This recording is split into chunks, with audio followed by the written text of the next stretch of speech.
Waalaikumsalam warahmatullahi wabarakatuh.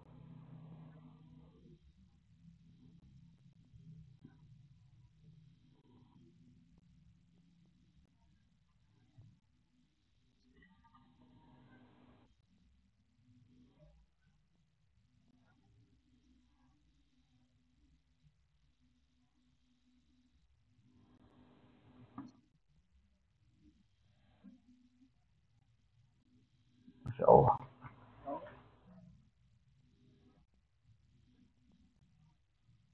Masya Allah. Baik, alhamdulillah bang. Baik, alhamdulillah.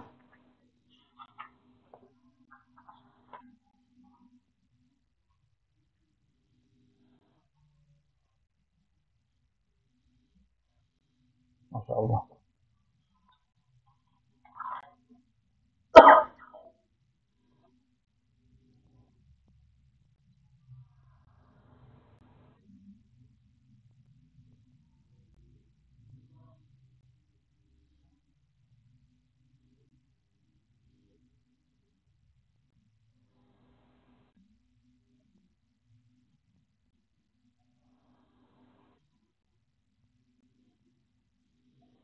Oke, Bismillahirrahmanirrahim. Gelap ya? Ngeblur ya? Kenapa nih?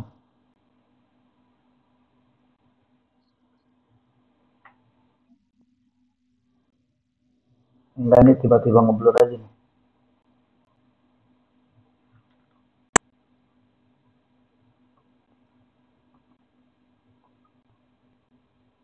Masih ngeblur nggak?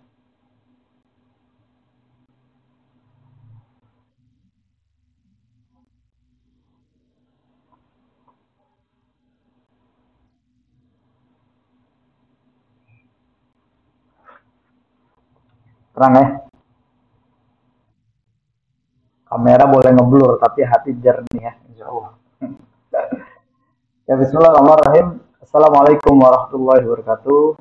Alhamdulillahil karim ar-Rahman. Allama al-Qur'ana khalaqal insana 'allamahul bayan. Asyhadu an la ilaha illallah wa anna Muhammadan abduhu wa rasuluhu la nabiyya wa la rasula ba'dah amma ba'd. Ya ayyuhalladzina amanu ittaqullaha haqqa tuqatih wa la tamutunna illa wa antum muslimun. Fa inna asdaqal hadis kitabullah wa khairal hadi hadi Muhammadin sallallahu alaihi wasallam wa syarrul umuri muhdatsatuha wa kullu muhdatsatin bid'ah wa kullu bid'atin dhalalah wa kullu dhalalatin finnar. Ayuhal ikhwani wal akhwati fillah rahimani wa rahimakumullah, jamaah majlis keluarga Indonesia yang tentunya kita semua mendapatkan nikmat-nikmat besar sampai detik ini. Oleh karenanya kita jaga bareng-bareng nikmat ini, kita sama-sama syukuri terhadap apa yang Allah sudah berikan kepada kita semua. Jangan sampai kita ini termasuk orang-orang yang lalai dalam bersyukur kepada Allah. Oleh karenanya kita awali perjumpaan kita dengan sama-sama kita mengucapkan kalimat yang pantas terucap dengan lisan kita semua, yakni ucapan Alhamdulillah. Salawat dan taslim juga kita sampaikan kepada Muhammad Rasulullah Sallallahu Alaihi Wasallam, insan yang mulia yang dimuliakan oleh yang maha mulia, insan yang agung yang diagungkan oleh yang maha agung. Kita semua berharap juga di hadapan Allah kelak di akhirat kelak Allah memberikan syafaatnya melalui Nabi Muhammad sallallahu alaihi wasallam. Amin Allahumma amin. Tapi jamaah yang dimuliakan Allah Subhanahu wa taala, semakin panjang pembahasan kita ya. Insya Allah pada dasarnya sebenarnya ini mengulas ya, dan nanti saya sedikit tambahkan akan ada pembahasan berikutnya yakni fikih terkait dunia jin. Ini menarik ya. Dan jamaah yang nggak pernah kelewatan dalam kajian-kajian yang mulia ini, tentunya semakin banyak ilmu-ilmu baru yang kita dapatkan bersama. Apalagi kemarin kita bahas tentang pandangan jin dalam agama Yahudi, Nasrani, Yunani kuno, Mesir kuno. Ya, ternyata pada umumnya mereka menganggap sama. Jin itu adalah malaikat jahat, ya. Jin adalah malaikat jahat, terus yang memberontak kepada Allah, yang diusir dari sorga, yang dihinakan, kemudian karena kesombongannya. hina karena kesombongannya. Tapi kalau kita yakini bersama bahwasanya itu yang dimaksud adalah iblis ya. Kalau di dalam agama Islam yang dimaksud oleh orang-orang Yahudi, Nasrani, orang-orang Mesir kuno, Yunani kuno, di mana mereka menganggap itu adalah malaikat hina, malaikat jahat, tapi kita anggap itu adalah iblis, ya, yang dimaksud itu adalah iblis. Tapi mereka menganggap bahwasanya Allah tidak ciptakan jin, tapi Allah hanya ciptakan malaikat baik dan malaikat jahat. Ya, ini yang menjadi beda antara kita dengan mereka. Ya, ini yang menjadi perbedaan antara kita kaum muslimin, orang-orang Islam dan orang-orang yang beriman kepada Allah. Makanya kita harus meyakini ini bersama. Kemudian kita juga kemarin sempat dibahas tentang bagaimana di dalam kitab-kitab mereka, di dalam surah-surah yang mereka sampaikan, ada di dalam kitab Matius, ya, ada Korintus, terus ada Efesus, ayatnya, ini Masya Allah, kita bahas. Sehingga kita tahu bahwasanya di kitab mereka juga dibahas tentang bagaimana dunia jin. Ya, tapi mereka tidak sebut jin, mereka sebut setan, mereka sebut roh jahat. Ya, oleh karenanya bersyukurlah kita kepada Allah Subhanahu wa taala ketika kita lahir, ini Allah catat kita sebagai seorang yang beriman atau orang Islam. Ini bersyukur kepada Allah.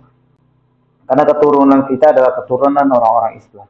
Nah, dalam kesempatan yang mulia ini coba kita sama-sama simak tentang bagaimana jin dalam peradaban barat modern, ya. Jadi kalau kita lihat di dunia barat ini, dunia modern, dunia yang semua serba ada, teknologi maju, perkembangan berkembang, ya, perkembangan zaman yang begitu berkembang. Kalau udah masuk dalam pembahasan jin, maka kita akan lihat bahwasanya mereka akan menepis. Kenapa? Karena bagi mereka ini irasional, ini nggak masuk akal. Bagi mereka ini nggak masuk akal, terus nggak masuk logika mereka, sehingga yang mereka jadikan patokan bahwasanya kalau mau bahas ini harusnya bahas yang berkaitan dengan logika manusia dong. Gitu. Nah, ini yang menjadi soal bagi kita bersama, bahwa ternyata bangsa jin, ya, bangsa jin ini itu ada juga di kalangan peradaban peradaban Barat modern. Kenapa? Karena kita lihat, ya, dan kita saksikan bersama bagaimana film-film yang mereka luncurkan. Kalau mereka luncurkan film-film horor, itu membuktikan bahwa mereka itu percaya sebenarnya dengan dunia mitos, ya. Karena bagi mereka kalau udah mengangkat film-film horor itu menarik karena akan mendapatkan keuntungan yang besar. Kita tahu bahwasanya dunia barat didominasi oleh orang-orang Yahudi, orang-orang Nasrani, dan nggak bisa lepas dari keyakinan mereka terhadap bangsa jin itu sendiri. Jadi memang mereka itu nggak lepas, ya. Kalau mereka bisa lepas keyakinan dari bangsa jin, itu mustahil. Karena banyak sekali khurafat-khurafat yang kita temukan, budaya-budaya, tradisi-tradisi yang dari mereka itu sampai berefek kepada kita kaum muslimin. Jadi memang apapun penyebutannya, tapi tetap mereka ini nggak bisa lepas dari yang namanya jin itu sendiri. Bahkan kata mereka adanya setan, roh jahat, itu juga bagian dari munculnya semua keyakinan-keyakinan yang akhirnya kalau bagi kita orang Islam ini keyakinan yang parah, ya, merusak akidah. Bahkan kalau film-film serem yang kita saksikan bersama saat ini, film-film horor, itu hakikatnya tanpa disadari film yang sedang merusak akidah kaum muslimin. Yang ketika kita hanya takut kepada Allah Subhanahu wa taala, tapi akan dibuat kita takut kepada mereka bangsa jin. Kita akan dibuat takut kepada kuntilanak, kita akan dibuat takut kepada pocong, kita akan dibuat takut dengan tuyul, dengan macam-macam nama-nama setan yang ada di Indonesia. Bahkan penyembahan setan di dalam budaya Arab juga bukan hal yang baru, karena ini mulanya dari sejak zaman Yunani kuno, dan juga adanya keyakinan mereka terhadap dewa-dewa yang mereka yakini sebagai Tuhan. Saya belum lama lihat di Facebook, ada juga di Instagram, ada seorang wanita dengan bangganya memberikan sebuah video di mana video orang-orang di luar Islam, yakni kita lihat adalah orang Hindu yang dia mendatangi patung, kemudian dia sujud di patung, dia mencium patung. Kemudian ada video lagi yang diperlihatkan sama dia. Video ini di mana kaum muslimin yang ketika ada di Ka'bah, kemudian dia mencium Hajar Aswad. Terus dia bilang, mikir dong, mikir, kata dia. Kalau memang masih ada yang mencium batu, menyembah batu, maka jangan merasa paling benar. Nah, ini menarik nih. Kenapa? Karena pada dasarnya Allah Subhanahu wa taala sampaikan di dalam Al-Qur'anul Karim surah Ali Imran. Nanti boleh dibuka ayatnya kalau nggak salah di ayat yang ke-19. Allah Subhanahu wa taala berfirman, "Inna dina indallahil Islam." Sesungguhnya agama yang Allah ridhoi hanyalah Islam. Di luar agama Islam itu agama yang tidak diridhoi Allah Subhanahu wa taala. Artinya, mau kita melakukan kebaikan, mau kita melakukan amal soleh, tapi bukan Islam, maka ini tidak akan dihitung oleh Allah sebagai amal soleh. Hanya Islam, ketika umat Islam melakukan kebaikan, ketika umat Islam melakukan ibadah, ini mendapatkan sebuah pahala dari Allah Subhanahu wa taala. Kenapa? Karena hanya Islam yang Allah terima agamanya. Di luar Islam tidak diterima. Tapi kenapa kita lihat dan kita temukan banyak di antara kaum muslimin, bahkan orang-orang liberal itu sendiri mengatakan Islam sama kok agamanya dengan yang lain.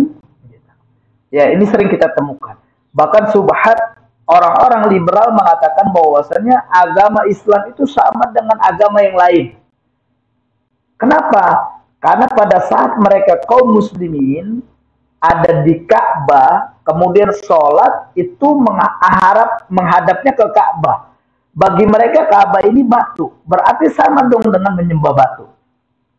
Ya, ini orang-orang di luar sana juga terus menyerang kaum muslimin, ya orang-orang Islam menghina Islam dengan cara mereka, bahkan dengan cara membantah agama-agama yang kita lakukan saat ini. Nah, perempuan tadi sambil mengatakan kalau memang sama-sama mencium batu, menyembah batu, ya udah jangan merasa paling benar.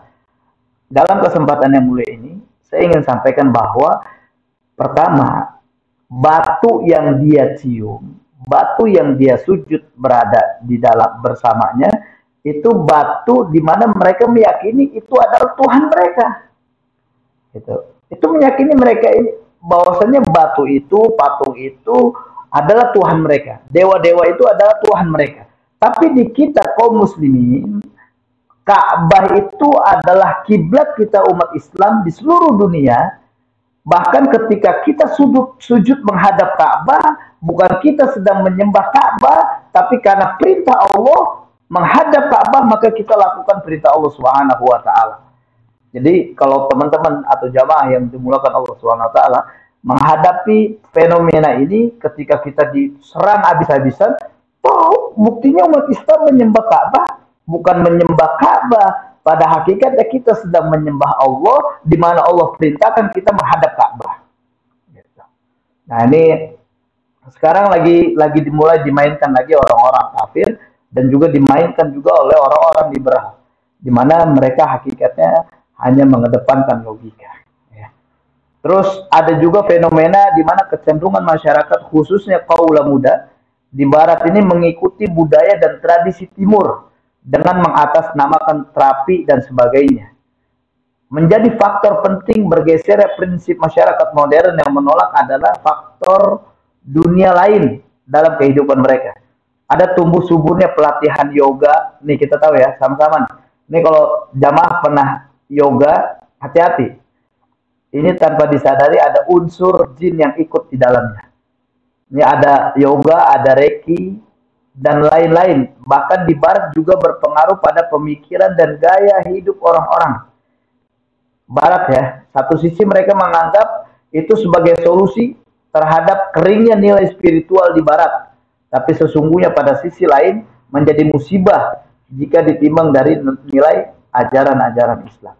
Jadi orang-orang Islam itu sendiri itu kurang percaya diri ya, sampai akhirnya mengikuti Barat sebagai kiblatnya. dalam hal ini seperti yoga, ya peradaban modern dianggap ini modern banget nih cara bermeditasi, cara mendapatkan ketenangan, cara untuk merelaksasikan diri, merefleksikan diri. Padahal di dalam Islam udah ada aturan lainnya, di mana Allah ajarkan kita ala bizikrillah tatmainnul qulub.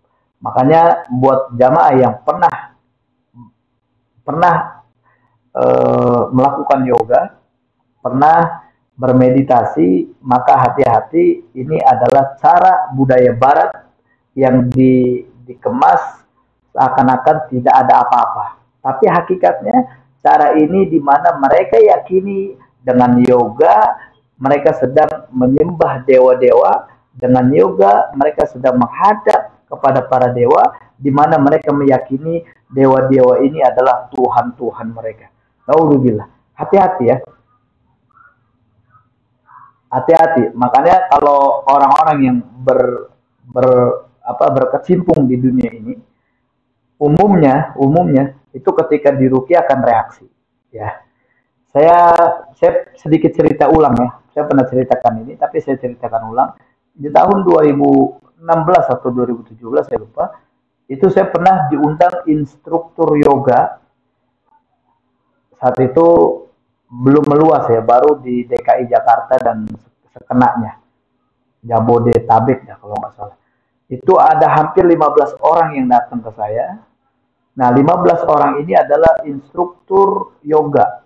Bahkan dia dikenal ya. Saya nggak sebut nama tempat-tempatnya karena saya juga nggak tahu, karena saya juga lupa nama tempat itu. Tapi mereka datang, kemudian mereka minta diruqyah. Mereka ingin membuktikan apa benar ruqyah itu bisa berefek, apa benar ayat-ayat Quran yang dibacakan itu bisa berpengaruh pada mereka. Akhirnya sebelum saya mulai ruqyah, saya tanya kalau memang benar ini instruktur yoga, saya mau tanya apa sih sebenarnya yang didapatkan dari yoga. Dibilang ketenangan. Terus saya tanya sama mereka, sebelum menjadi instruktur syaratnya apa? Akhirnya mereka bercerita, mereka datang ke Jawa Tengah, mereka diajak ke satu goa, di mana satu goa ini di depan dari goa itu ada sungai mengalir, dan mereka masing-masing tiap orang itu dimandikan dengan air 7 rupa, terus tujuh macam rupa, terus dengan kembang-kembang 7 rupa. Jadi mereka harus dimandikan dulu. Nah, ini adalah proses pengisian untuk instrukturnya. Sehingga dia akan menularkan apa ya? Kalau bahasa kitanya apa?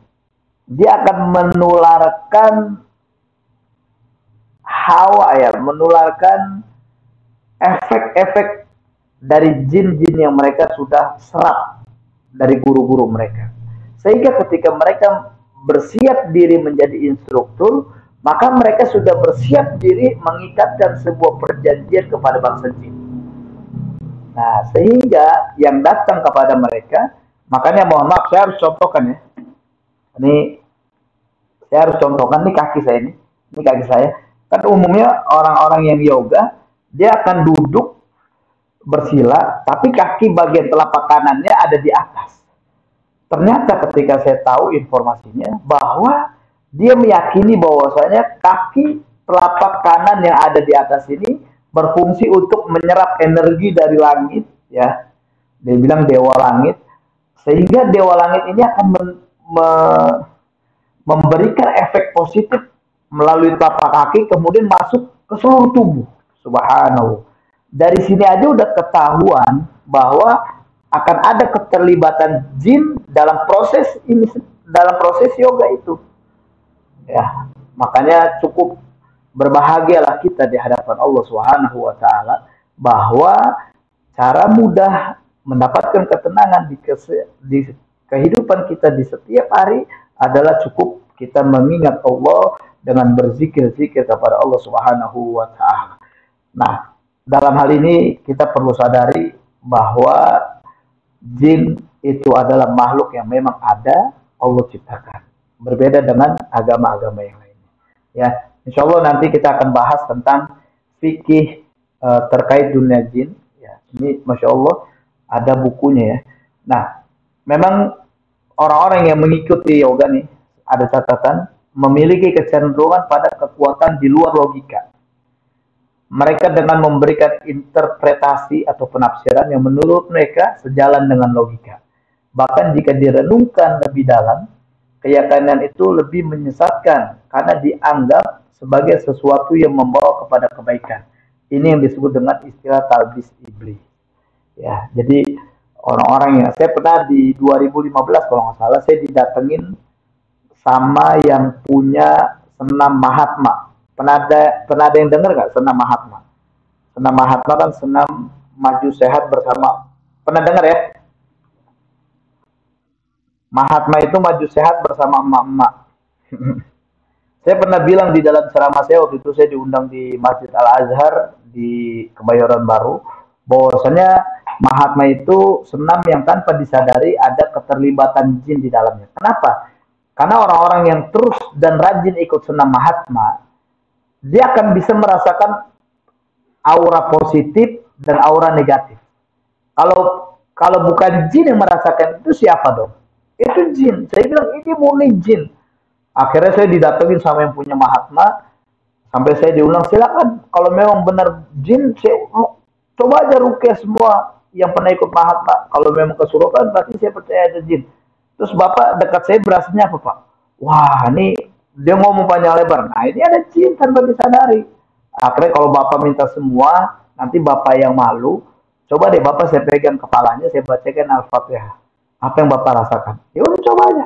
Saya bacakan Al-Fatihah, dia mulai pusing dan akhirnya tanpa tanpa dia bisa jaga dan kontrol, dia langsung muntah. Terus gimana Pak? Benar nggak kalau ini ada jin tanpa disadari? Baru dia menyadari, oh iya ya. Tadinya dia mau pasukan tuh, subhanallah. Dia mau pasukan. Ya mungkin kalau di saat itu lagi rame-ramenya media sosial, mungkin saya direkam, terus saya udah, wah netizen akan berkomentar banyak, wah diserang habis-habisan. Tapi subhanallah saya buktikan bahwasanya yoga apa namanya, senam Mahatma yang dia mainkan, yang dia ajarkan itu ada keterlibatan jin di dalamnya. Makanya buat jamaah hati-hati ya. Jadi tadi saya lihat ada yang nanya, kalau saya silat bagaimana? Kalau silat gak masalah. Tapi kalau silat sudah menggunakan tenaga dalam, maka hati-hati akan ada keterlibatan jin yang bermain di balik itu. Ya, kalau silat aja nggak masalah. Makanya kebanyakan silat-silat Betawi itu hampir banyak juga pakai itu. Jadi biasanya kalau udah naik tingkat, naik sabuk, ntar dimandiin, terus dibawa ke kuburan, terus ada proses meditasi, ada proses amalan yang dibaca. Hati-hati, ini adalah cara di mana ada jin yang terlibat dalam perjanjian sehingga silatnya bukan silat murni, tapi ada silat-silat tenaga dalam, di mana tenaga dalam ini adalah dia menggunakan bangsa jin tanpa dia sadari. Tapi ini menarik nih bahasa ini. Kita akan sama-sama diskusi bareng ya, karena saya pengen jamaah juga ikut aktif ya. Saya siapkan waktu nih, cukup panjang nih, Bang Munandar. Karena besok kita udah beda materi, ini fikih terkait dunia jin. Saya coba bacakan ya. Saya bacakan judulnya yang kita akan bahas nanti dalam perjalanan panjang. Ada pernikahan manusia dengan jin. Terus ada pertanyaan, apakah wajib mandi junub jika berhubungan seksual antara jin dan manusia? Terus apakah sholat berjamaah terjadi dengan kehadiran jin? Apakah kan kita pernah dengar ada satu pesantren seorang kiai berjamaah dengan bangsa jin. Apakah ini bisa? Nah, terus ada periwayatan jin terhadap hadis. Terus ada hukum istinja dengan makanan jin dan lain-lain. Insya Allah kita akan bahas bersama ya dalam kajian-kajian di hari Senin sampai Kamis. Insya Allah dengan izin Allah. Ya, ini bentar lagi Ramadan. Kayaknya saya Ramadan libur ya sepertinya. Karena saya nggak bisa ketika saya ada jadwal saya dapatnya jadwal di hari Minggu. Ala kuliah saya Minggu nggak bisa. Dan saya minta diliburkan aja kalau memang nggak ada jadwal tersedia. Itu aja. Oke, jamaah yang dimakan Allah SWT. Tafadholu, silakan kalau ada yang mau nanya nanya.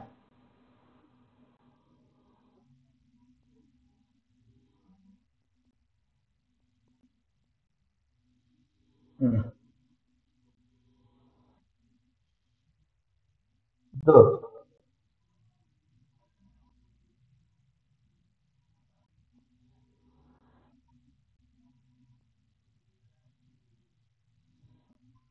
Bisa banget, bisa banget. Karena eh kayak Blackpink, kayak K-pop, terus kayak ada musik-musik yang dia bermain atau dia nyanyikan, itu tanpa disadari ada ada keterlibatan jin di dalamnya. Bahkan kata para ulama sekarang, ada ada lirik-lirik di mana lirik ini lirik dari bagian satanisme. Mereka para penyembah setan. Sehingga pada saat kita mendengarkan musik ini, itu tanpa disadari kita sedang tergiring menuju di jalan persembahan mereka terhadap setan. Nauzubillah tsumma nauzubillah min dzalik. Contoh kecil deh, kita nggak usah bicara jauh-jauh. Contoh kecil ada lagu apa Jalan Goyang Semar Mesem. Pernah dengar nggak? Coba nyanyiin bang.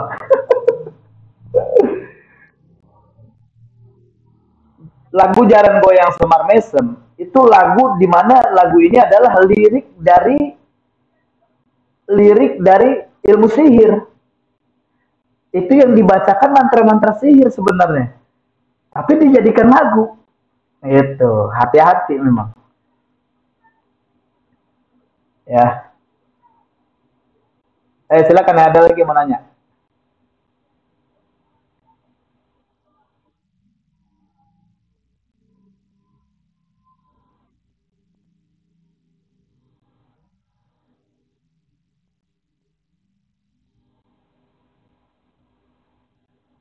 Silakan.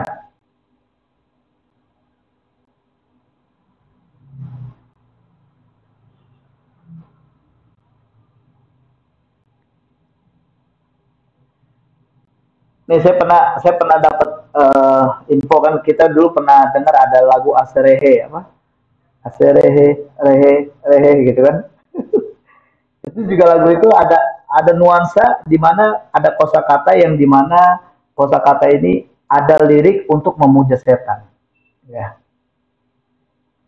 Jadi konon di Eropa dulu itu ada ucapan-ucapan di mana ketika ucapan itu disampaikan dalam lagu itu adalah ucapan dalam proses upacara pemanggilan setan. Karena kita nggak ngerti, kemudian kita ikut-ikutan bergoyang, kita ikut-ikutan bernyanyi, dan tanpa disadari ternyata ucapan itu adalah proses upacara pemanggilan setan. Naudzubillah sama naudzubillah ini kali. Ya, jadi kita harus berhati-hati memang. Ya, kebanyakan orang kita nih, ya modelnya gitu sih, ikut-ikutan, tapi dia nggak ngerti.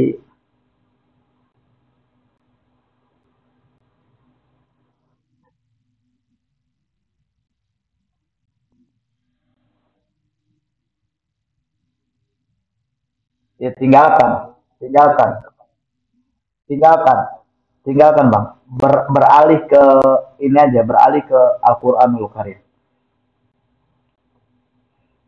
Kayak dulu pernah ada lagunya Rolling Stone ya, Rolling Stone yang simpati for the devil.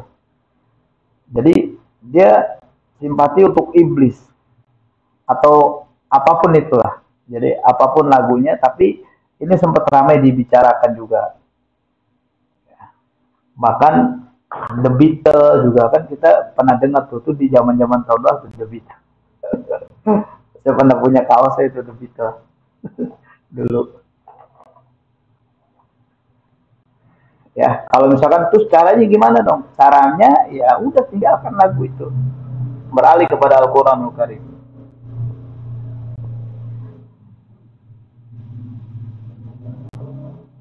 Ada lagi yang mau nyanyi nggak? Nyanyi. Ada lagi yang mau nanya nggak? Ayo silakan.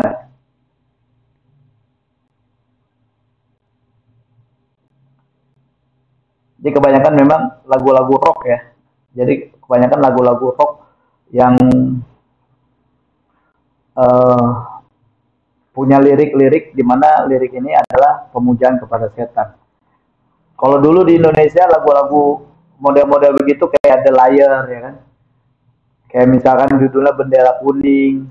Itu kan lagu-lagu tentang akhirat, tapi akhirat itu tanpa disadari tentang pemujaan kepada setan. Biasanya lagu-lagu yang dinyanyikan oleh anak-anak punk dulu kan. Apalagi kita tahu simbol-simbol yang pernah kita bahas ya, bagaimana simbol-simbol ini ternyata simbol-simbol seperti simbol bomet, pala kambing yang bertanduk itu kan kita kita lihat pada umumnya anak-anak pang pakai tatonya begitu. Ternyata itu adalah lambang untuk memuja setan. Nauzubillah summa nauzubillah. Silakan.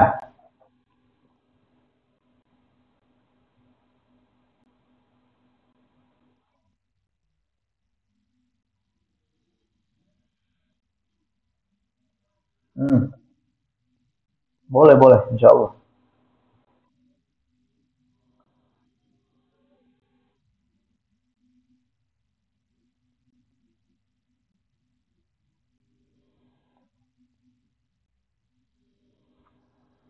Contoh, contoh,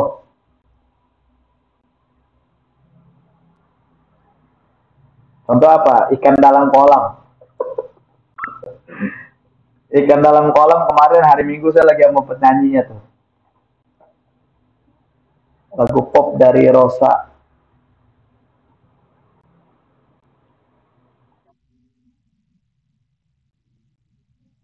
Hmm.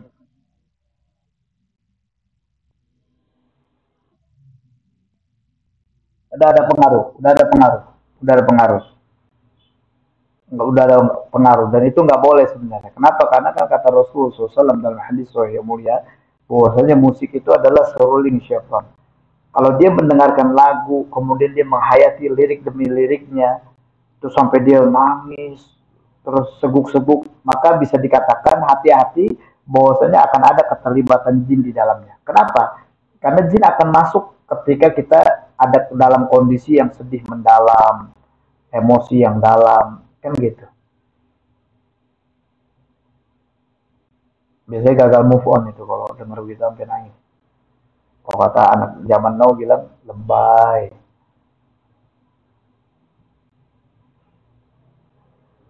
Ya, banyak, banyak, banyak sekali bang. Betul, musik, makanan, film, betul. Makanya kata kata orang para ulama terdahulu ketika mengkaji tentang bagaimana firman Allah yang berbunyi walan tardo ankal yahud walan nasara hatta tattabi'a millatahum. Tidak akan pernah ridho kaum Yahudi dan Nasrani kepada kalian sampai kalian mengikuti milah mereka. Akhirnya mereka mengemas dengan baik, misalkan contoh misal lewat 4F, 3S ya kan, fun, 4F misalkan food, lewat makanan. Mereka kemas makanan bagaimana caranya orang-orang Islam ikut dalam budaya mereka lewat makanan. Apalagi sekarang orang-orang Islam tuh tidak lihat lagi halal haramnya. Dia makan-makan aja. Dia nggak telusuri lebih dalam. Ternyata efek dari makanan yang haram itu bisa berbahaya. Seperti saya pernah diundang sama Halal Corner, bahas tentang bagaimana ketika makanan yang masuk ini dari makanan yang haram, harta-harta haram, ternyata punya efek di mana kita berat melakukan amal-amal soleh. Kayak gitu. Kalau kita sudah mulai main dengan atur alur-alur mereka, kita udah kejebak tuh. Sehingga bukan Islam yang kita tinggalkan, tapi mereka sudah berhasil kita ikut budaya mereka dan efeknya adalah simpatisme kita terhadap Islam akan berkurang jauh. Jangankan simpati, empati pun akan hilang jauh. Sehingga ketika Islam dihina dia biasa aja. Ketika Allah dicaci maki dia merasa nggak ada. Ya udah, ketika Quran dinista dia biasa aja. Nah hati-hati. Boleh jadi kita sudah ikut pengaruh permainan mereka, yakni musuh-musuh Allah Subhanahu Wa Taala. Ya, itu lewat food, belum lewat film, ya, belum lewat apa namanya fashion, fashion ya, pakaian. Orang-orang kita lebih senang pakaian-pakaian yang ngablak, ya udah bener disuruh tutup rapat tapi ngablak, kan nyaman bagi mereka. Hati-hati, ini udah ikut aturan mainnya mereka, orang-orang Yahudi dan Nasrani. Ya, hmm.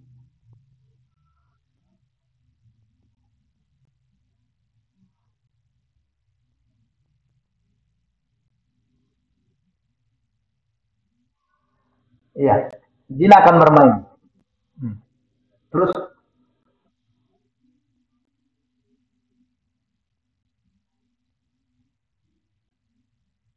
oh masya Allah. Jadi gini, saya pernah dan saya sering bilang gini, ketika kita mau tahu keterlibatan jin itu di mana, contoh ya, contoh misalkan kita kehilangan headset, misalnya headset atau handphone deh, kita kehilangan handphone.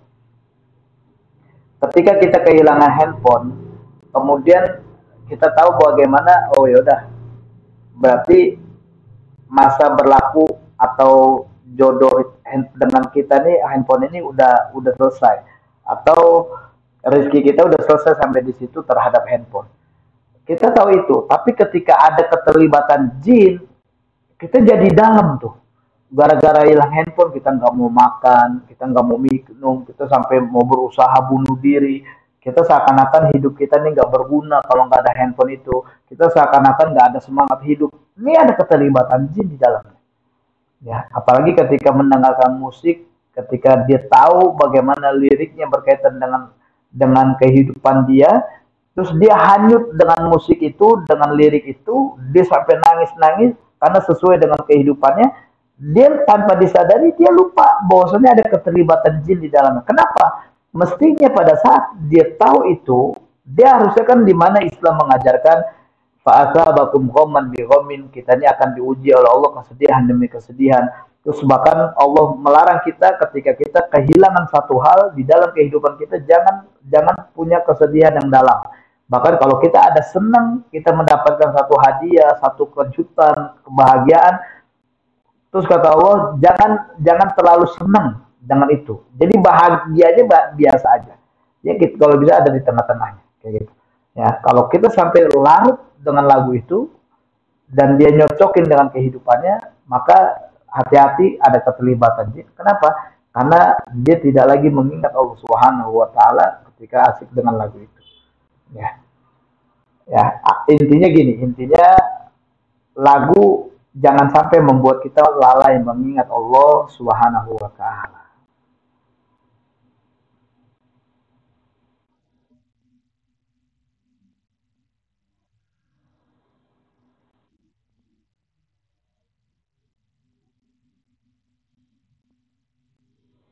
Pasrah dan ikhlas.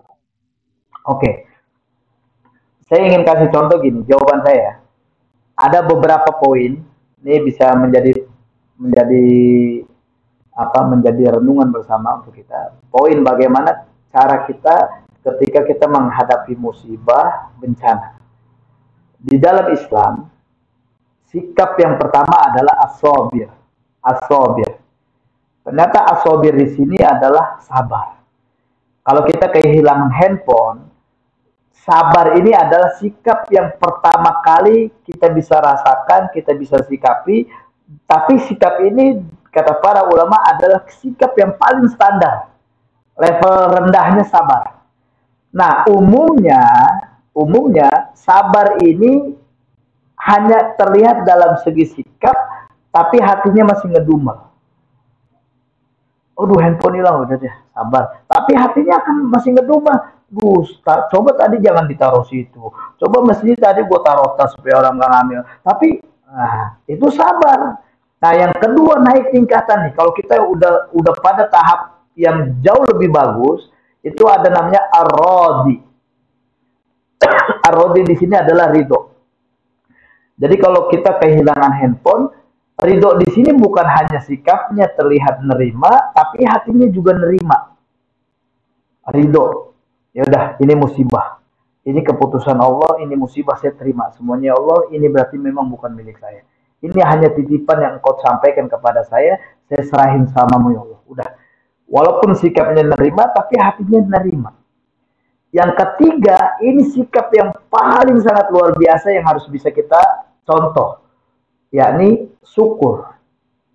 Syukur di sini, ya, syukur di sini di mana sikap yang paling tinggi.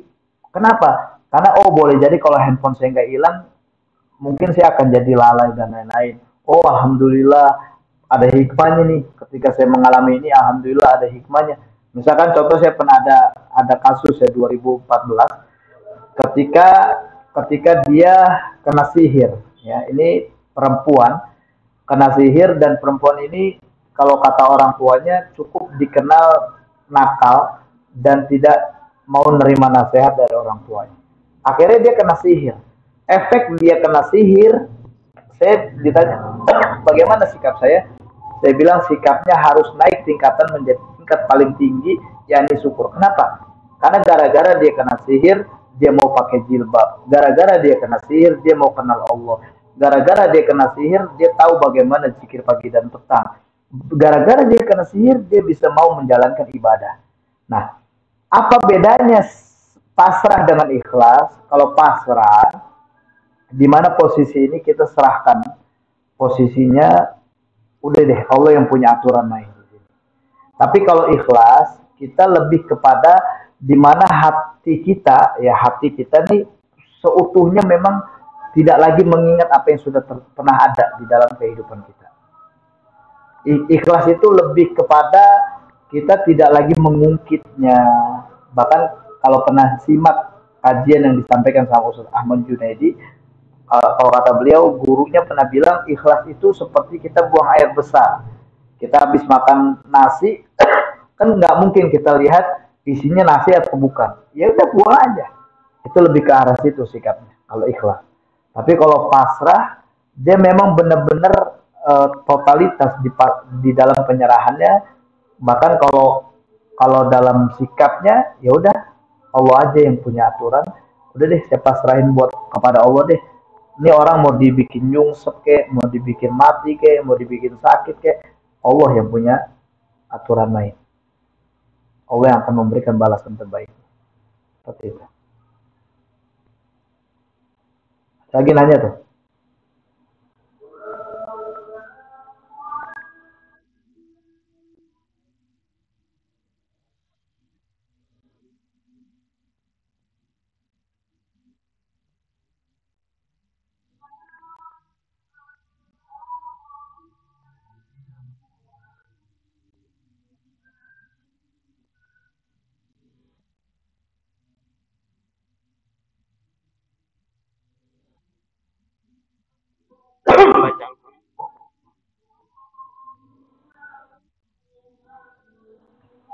Ya, kalau misalkan kita lihat anak-anak kita pakai simbol-simbol seperti itu, jelaskan pada anak kita bahwasanya ini nggak boleh. Simbol ini adalah simbol di mana kita tanpa disadari sedang mengikuti jejak-jejak langkah-langkah syaitan. Padahal kita yakini kita ini orang beriman kepada Allah, setan ini musuh nyata bagi kita. Jangan sampai kita mau menjadi pengikutnya. Ya, kamu mau jadi pengikut setan enggak? Kalau kamu mau jadi pengikut setan, nanti Allah akan tempatkan ke dalam neraka jahanam.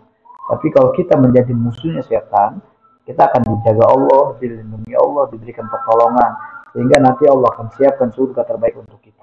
Jadi berikan edukasi kepada anak-anak kita tentang simbol-simbol itu.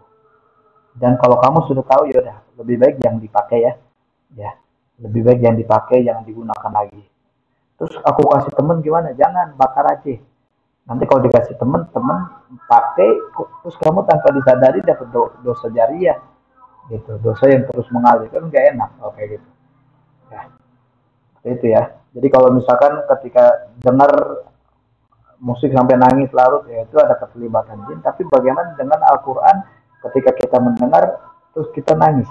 Ya boleh jadi hati kita ini hati yang bersih, jernih, dan menerima bagaimana Al-Quranul Karim ini adalah firman Allah, dan disitulah hidayah Allah sedang kita miliki. Bersyukurlah pada Allah ketika kita mendengarkan Al-Quran kemudian sampai mampu meneteskan air mata. Ya, ini merupakan sebuah hidayah besar, sebuah rahmat besar melalui Al-Quranul Karim yang kita miliki. Bersyukur pada Allah. Karena sangat jarang sekali orang-orang yang mendengarkan Quran itu sampai bisa menangis. Bersyukurlah pada Allah, Allah lembutkan hati kita. Seperti itu.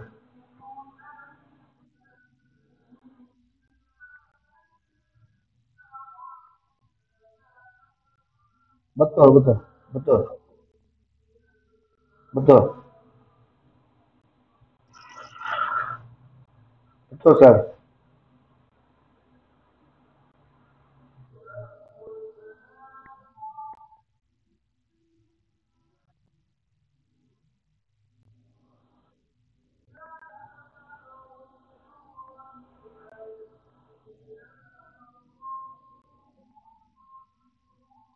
Ya, boleh kita sudahi aja. Kalau misalkan nggak ada lagi yang mau bertanya. Insya Allah.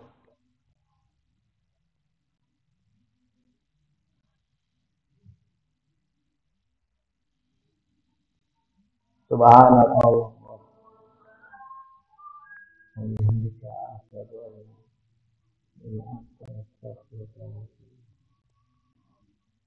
Ya, sama-sama.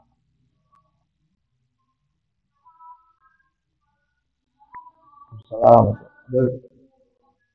Jazakumullah khairan ahsanul jaza pada semua jamaah yang sudah hadir dalam kesempatan ini ya. Insya Allah video ini akan saya upload di YouTube. Yang mau dengar silakan. Barakallahu fikum. Assalamualaikum warahmatullahi wabarakatuh.